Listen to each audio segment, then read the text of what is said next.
Alasan apa yang membuat Sarwenda pindah dari rumah yang menjadi persengketaan atau rumah yang menjadi judgement? Karena dia ini kan dihakimi oleh banyak orang, dikata-katain begini dan begitu ya. Jadi dia juga ingin membuktikan bahwa perasaannya gimana. Ya, jadi aku merasa sangat lelah. Aku capek. Bebanku terlalu berat. Halo teman-teman, selamat datang kembali di channel Analisis Sengit, channel yang membahas dan mereaksi berbagai isu yang sedang ramai diperbincangkan, termasuk reaksi dari para kreator lain. Kali ini kita akan membahas pernyataan Madam Suki yang membongkar alasan dibalik kepindahan Sarwenda dari rumah yang selama ini menjadi sorotan publik. Benarkah kepindahan itu karena tekanan netizen? Atau justru ada alasan lain yang selama ini belum banyak diketahui?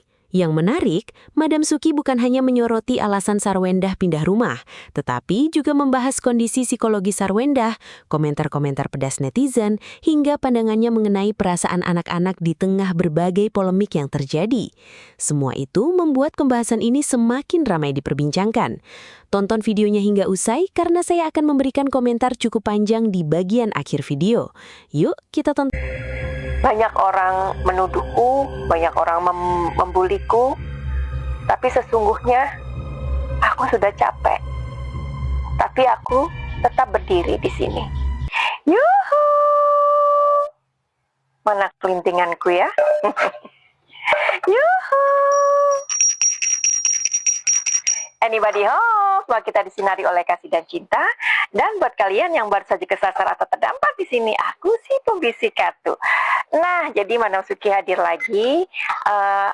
Madam Suki menyalakan dupa. Itu gunanya untuk supaya kita fokus, ya, fokus membaca, begitu ya. Dan biasanya dupa ini dipakai untuk meditasi dan membaca juga seperti ini karena kita kan sedang membaca pikiran orang, ya kan?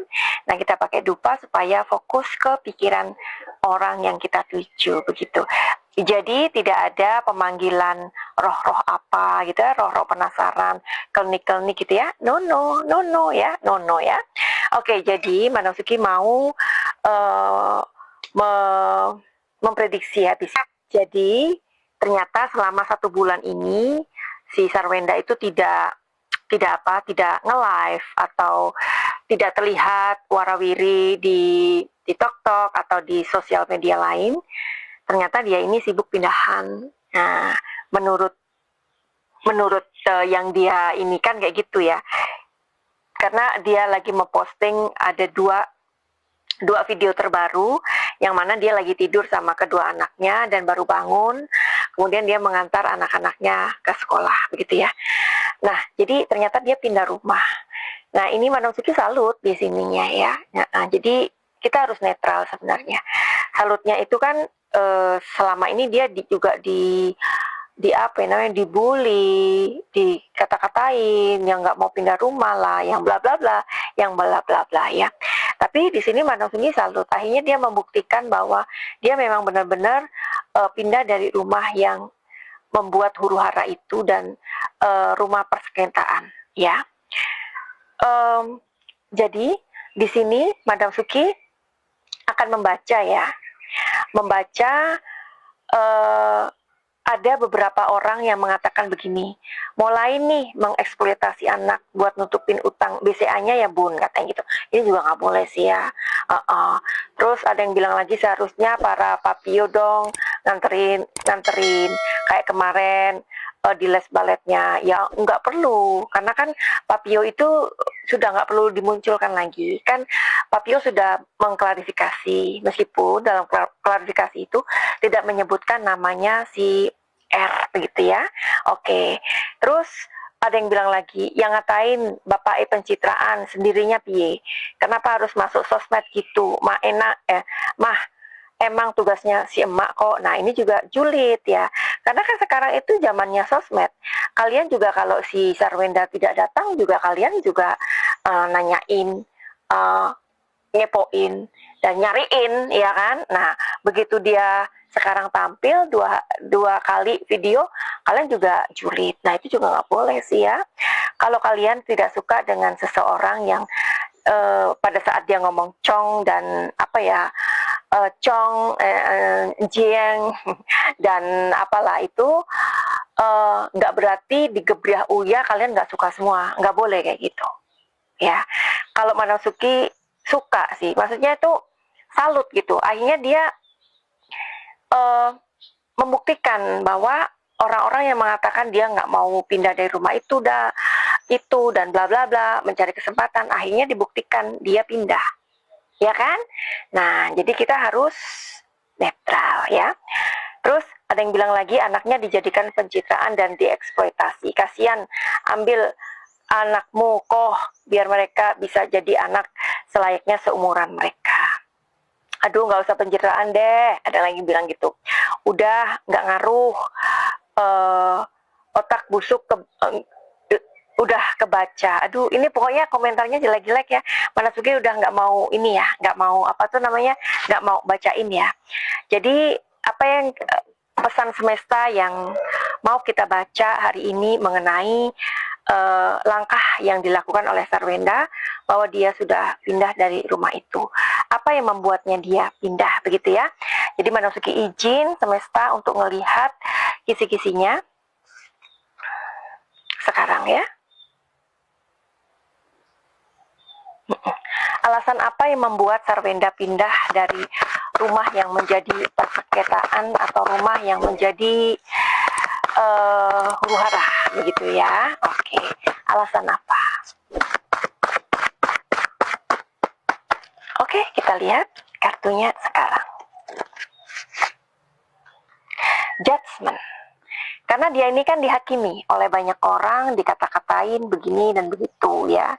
Jadi dia juga ingin membuktikan bahwa dia nggak seperti yang kalian pikirkan. Ini kata Manasuki membaca ya, membaca kartunya. Jadi kalian yang bilang Manasuki itu ngeblok lah, nggak netral lah, kalian juga salah. Karena sebagai pembaca, Manasuki hanya membaca kartu-kartunya saja. Ya, adapun yang misalkan keluar dari intuisi Manasuki ya itu memang yang memang Manasuki rasakan seperti itu gitu. Jadi nggak ngarang-ngarang. Oke? Jadi ada the judgment, dia merasa terhakimi dan memang dia harus pergi meninggalkan rumah yang menjadi persengketaan itu. Dan alasan kedua adalah di sini dia ingin tenang hidupnya, ya netizen. Sarwenda ingin hidupnya tenang, ya bersama anak-anaknya. Nah ini sosok aja ya. Sosok ini ibaratnya itu kayak kenapa cewek-cewek, bisa juga di sini cewek dan cowok. Jadi dia juga nggak mau diganggu ya, maksudnya ya itu hak dia lah, kan dia sudah bercerai kan, mau dia sama si EO kayak mau dia sama siapapun itu terserah dia, mereka sudah bercerai. Jadi si Sarwenda juga tidak punya apa ya sanksi sosial karena dia istrinya orang, enggak, dia sudah bercerai. Jadi hak-hak dia, semau dia. Jadi kalau dia mau ketemu sama si EU di rumahnya sendiri, ya itu hak dia, nggak apa-apa. Seperti yang Onyo bilang, ya kan? Nah, kalau pacarnya Bunda beliin rumah baru, ya, nggak apa-apa itu. Mungkin itu rumah yang dibelikan, ya kita harus ini loh, harus seneng gitu kan. Akhirnya persengketaan rumah itu selesai. Oke netizen Budiman. Alasan ketiga adalah di sini karena dia ingin bekerja kembali. Ya, dia ingin bekerja kembali mencari uang karena di Wands ini ada semangat. Dia punya semangat untuk mencari uang. Ya. Jadi 3 alasan itu yang membuat dia ingin keluar dari rumah itu dan sudah keluar dari rumah itu. Begitu ya. Nah, jadi itu ya alasan Sarwenda untuk pindah. Ada yang bertanya lagi nih. Saya Manasuki lupa dari siapa ya. Pokoknya buat kalian yang bertanya aja.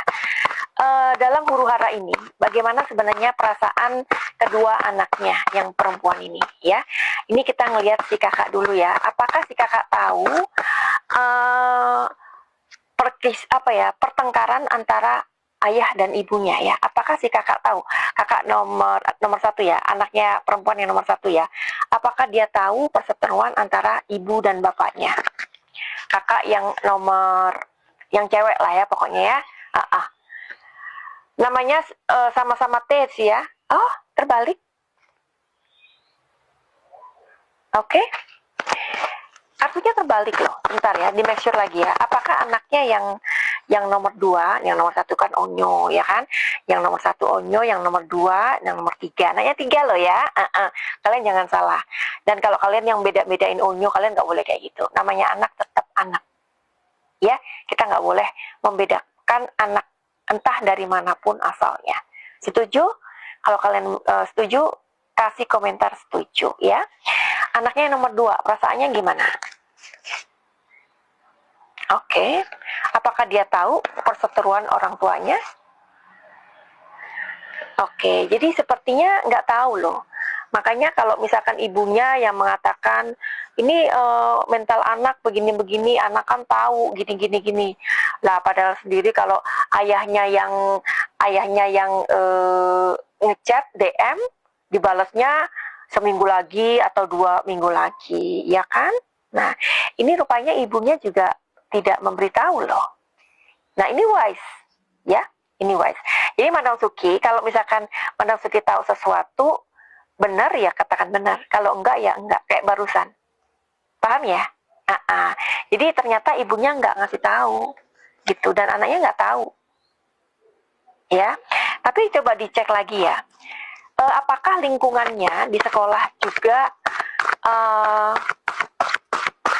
apakah di lingkungan sekolahnya si kakak yang nomor 2 ini, anak nomor 2 ini, juga apa ya namanya itu, namanya anak ini kan pasti kan kayak ada bully atau apa, temennya ngomongin, ada nggak ke situ ya? Coba kita lihat ya. Nggak ada sih. Jadi sekolah ini memang dibuat senyaman mungkin antara urusan orang tua, problem di luar, di lingkungan, sama di sekolah itu dijaga benar sama sekolahnya. Ya percaya ya, kan ini kan sekolah mahal ya. Makanya kayak si papa, si ayah menyekolahkan di situ dengan biaya yang mahal, sangat mahal, itu benar gitu. Karena masalah orang tua ini nggak bocor di lingkungan sekolah, dan tidak ada anak-anak di sekolah yang mengejek atau menanyakan, tidak ada. Tapi kurang bijaksana juga kalau si bundanya tidak memberikan waktu kepada ayahnya, begitu ya. Nah, sekarang anak nomor 3. Apakah anak nomor 3 tahu perseteruan antara ibu dan bapaknya? Nggak tahu juga. Karena 9 of Swords ini artinya tidak. Nah, kalau si kakak aja nggak tahu, berarti si adik juga nggak tahu. Di sekolah nggak akan diledek.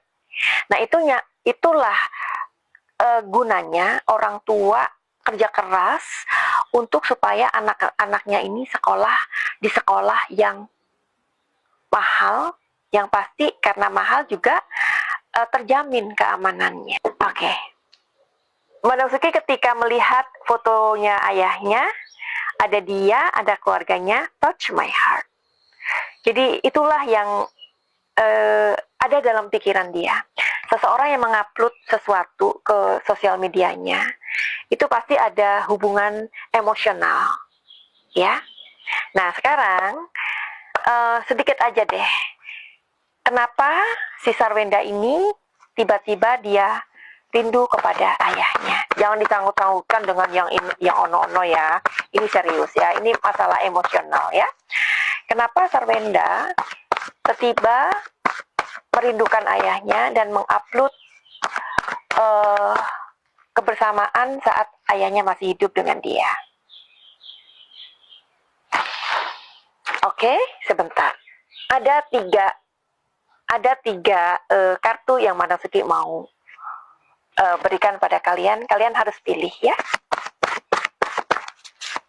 Alasannya, apa yang membuat dia mengupload video ayahnya tersebut? Ada nomor 4. Kalian pilih ya. Nomor 4. Nomor 4, nomor 6, nomor 20. 4, 6, 20. Kalian tulis mana yang kalian pilih. 4, 6, 20. Oke? Kita mulai ya. 1, 2, 3, 4. Oke, ini kalian ya. Yang memilih 4. Nomor 6, 4, 5, 6. Oke? Terus nomor 26, 7, 8, 9, 10, 11, 12, 13, 14, 15, 16, 17, 18, 19, 20. Jadi ini alasannya. Oke? Alasannya. Alasan yang pertama, kalian memilih angka 4. Ada rasa kerinduan yang luar biasa. Makanya dia bilang waktu tidak tergantikan, ya. Terus di sini dia memang sangat merindukan. Dia mengingat masa kecilnya sama ayahnya, pergi kemana-mana naik mobil bersama, ya. Terus pergi ke sebuah tempat bersama keluarganya, bermain, tertawa, bercanda. Dan ketika dia nakal juga, dia dimarahin. Seperti itulah. Ya, ini kenapa alasan dia mengupload video almarhum ayahnya. Atau, ya, mendiang ayahnya. Ada rasa rindu. Ya, ada rasa ya melihat. Tapi kan dia sudah dan ayahnya sudah berbeda dunia. Oke? Rindu waktu dia kecil dan remaja. Sangat disayang, sangat didukung oleh ayahnya. Kalian yang memilih angka 6. Banyak persoalan sudah terjadi, ayah. Aku memikulnya sendirian sekarang. Bebanku terlalu berat. Seandainya engkau ada bersamaku, kita saling berjalan bersama, dan aku bisa bersandar di bahumu. Ini aja Madam Suki udah udah sedih gitu loh. Nah, namanya kita pembaca tarot ya pasti ketarik lah kalau itu sedih. Ya. Ya, jadi aku merasa sangat lelah. Aku capek. Bebanku terlalu berat. Banyak orang menuduhku, banyak orang membuliku, tapi sesungguhnya aku sudah capek. Tonton videonya? Kalau saya pribadi, setelah menyaksikan isi video ini dari awal sampai akhir, ada beberapa hal yang cukup menarik perhatian saya. Sekali lagi, ini adalah pendapat pribadi saya sebagai seorang kreator reaksi yang sedang mengomentari isi video. Bukan berarti saya sedang menyatakan bahwa semua yang disampaikan dalam video tersebut adalah fakta yang sudah terbukti. Menurut saya, hal pertama yang paling menonjol adalah bagaimana Madam Suki mencoba melihat persoalan Sarwenda dari sisi yang berbeda dibandingkan komentar netizen. Di tengah derasnya opini publik yang seringkali sudah memiliki kesimpulan sendiri, beliau justru mencoba memberikan sudut pandang bahwa seseorang juga bisa mengambil keputusan karena faktor kelelahan mental, tekanan sosial, atau keinginan untuk memulai hidup yang lebih tenang. Saya rasa sudut pandang seperti ini menarik untuk didengarkan, meskipun tentu saja setiap orang bebas setuju ataupun tidak. Saya juga melihat bahwa dalam video ini cukup banyak pembahasan yang sifatnya merupakan pembacaan tarot dan interpretasi pribadi. Nah, disinilah menurut saya penonton juga perlu memiliki sikap kritis. Jangan langsung menganggap seluruh isi pembacaan tersebut sebagai sebuah kebenaran mutlak. Bagaimanapun juga, pembacaan tarot merupakan bentuk interpretasi dan keyakinan tertentu, sehingga hasilnya tentu akan dipahami secara berbeda oleh masing-masing orang. Kalau saya perhatikan, yang sebenarnya lebih penting daripada ramalan atau prediksi adalah fakta bahwa kehidupan pribadi figur publik memang seringkali menjadi konsumsi publik. Apapun keputusan yang mereka ambil, hampir selalu menimbulkan perdebatan. Ketika mereka tetap tinggal di suatu tempat, dipertanyakan. Ketika mereka pindah, juga dipertanyakan. Bahkan ketika mengunggah aktivitas sederhana bersama anak-anak pun, masih memancing berbagai komentar yang saling bertolak belakang. Menurut saya, kondisi seperti seperti ini menunjukkan bahwa menjadi figur publik memang bukan perkara mudah. Ruang privasi mereka menjadi sangat sempit. Apapun yang dilakukan bisa ditafsirkan dengan berbagai sudut pandang. Ada yang melihat sisi positifnya, ada pula yang langsung berprasangka negatif.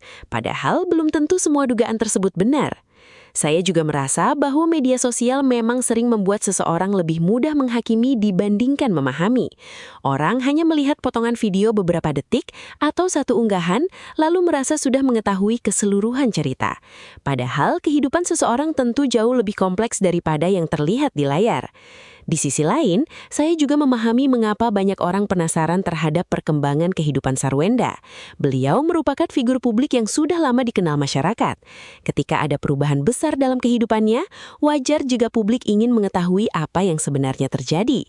Yang menurut saya perlu dijaga adalah cara menyampaikan pendapat agar tidak berubah menjadi serangan pribadi atau tuduhan yang belum tentu memiliki dasar. Hal lain yang menurut saya menarik adalah bagaimana video ini banyak membahas soal tekanan komentar netizen.